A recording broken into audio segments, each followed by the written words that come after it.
Coming up next, we have Gean. She's going to go ahead and do some more poetry for us. Now, folks, I haven't heard this much poetry since my slam tour in France. Yeah, well, poetry. Thank you. Sorry, I cut you off. Poetry is one thing the French do well, and so does our next performer. Give it up for Gean, everybody.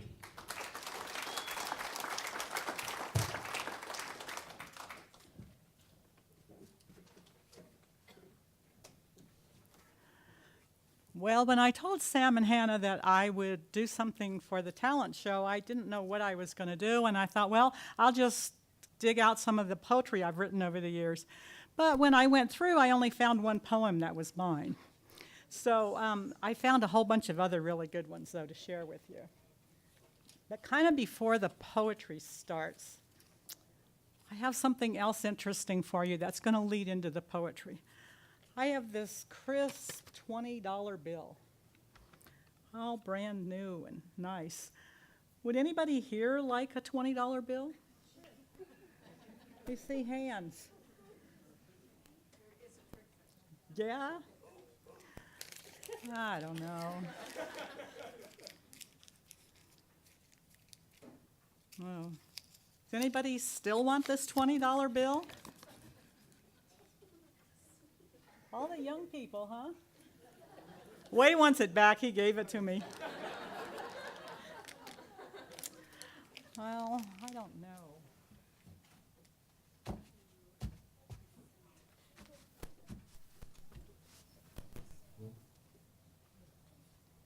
Does anybody still want this $20 bill? I thought you'd say that.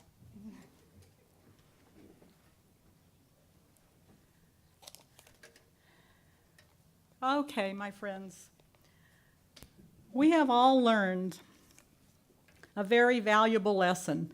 No matter what this money has been through, it's still worth $20. No matter what we've done to it, it's still worth $20. It's valuable. Many times in our lives, we are dropped, crumpled, and ground into the dirt by the decisions that we make and circumstances that come our way. We feel as though we are worthless sometimes. But no matter what has happened or what will happen, you will never lose your value. Dirty or clean, crumpled or finely creased, you are still priceless to the Lord and to many of those around you that love you. The worth of our lives comes not in what we do or who we know, but who we are.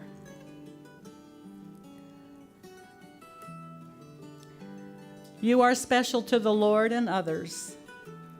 So I hope that you'll never forget that.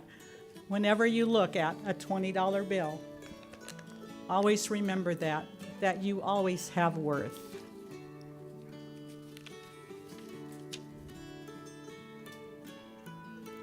God planned the smallest detail on the day He formed you.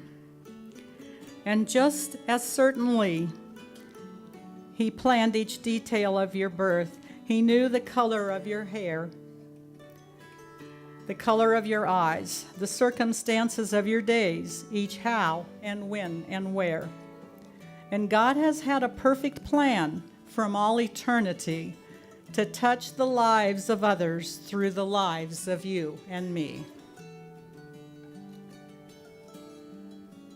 He blesses us and fills us with a joy beyond all measure, for He considers each of us a rare and priceless treasure.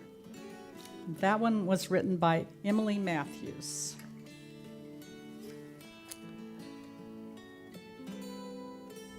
If with pleasure you are viewing any work a man is doing, if you like him or you love him, tell him now. Tell the person makes oration and he lies with snowy lilies on the ground. Don't withhold your approbation.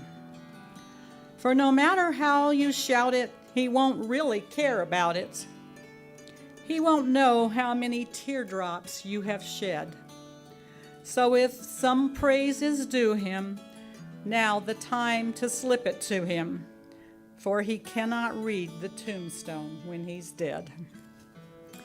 More than fame and more than money is the comment kind and sunny, and the hearty warm approval of a friend.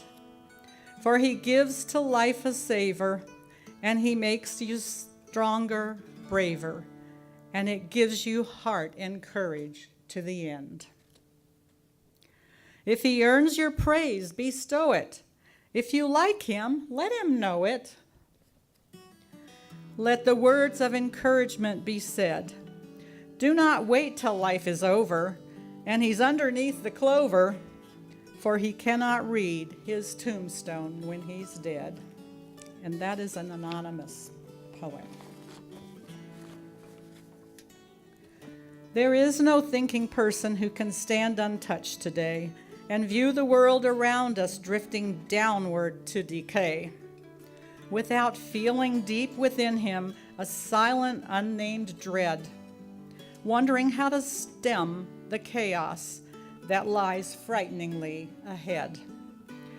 But the problems we are facing cannot humanly be solved, for our diplomatic strategy only gets us more involved. And our skillful ingenuity, our technology and science can never change a sinful heart filled with hatred and defiance. So our problems keep on growing every hour, every day, as we vainly try to solve them in our own self-willful way.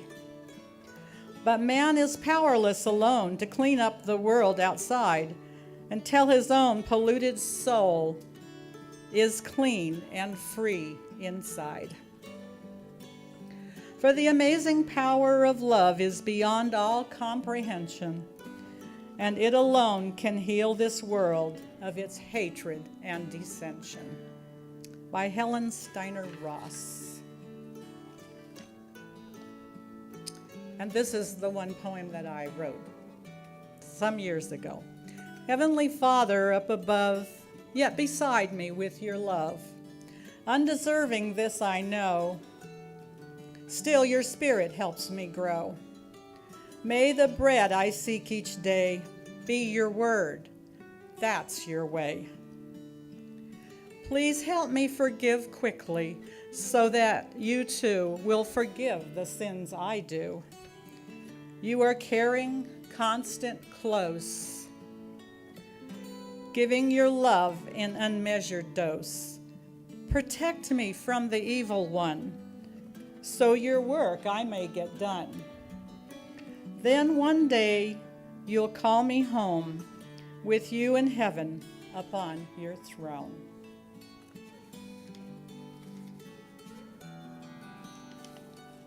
And I think just to close this off, this is the description of a Christian. And it kind of flows with all of these other poems. When I say I am a Christian, I'm not shouting, I'm clean living. I'm whispering, I'm lost. Now I'm found and I'm forgiven. When I say I am a Christian, I don't speak of this with pride. I'm confessing that I stumble and I need Christ within to guide. When I say I am a Christian, I'm not trying to be strong. I'm professing that I'm weak and I need his strength to carry on. When I say I am a Christian, I'm not bragging of success.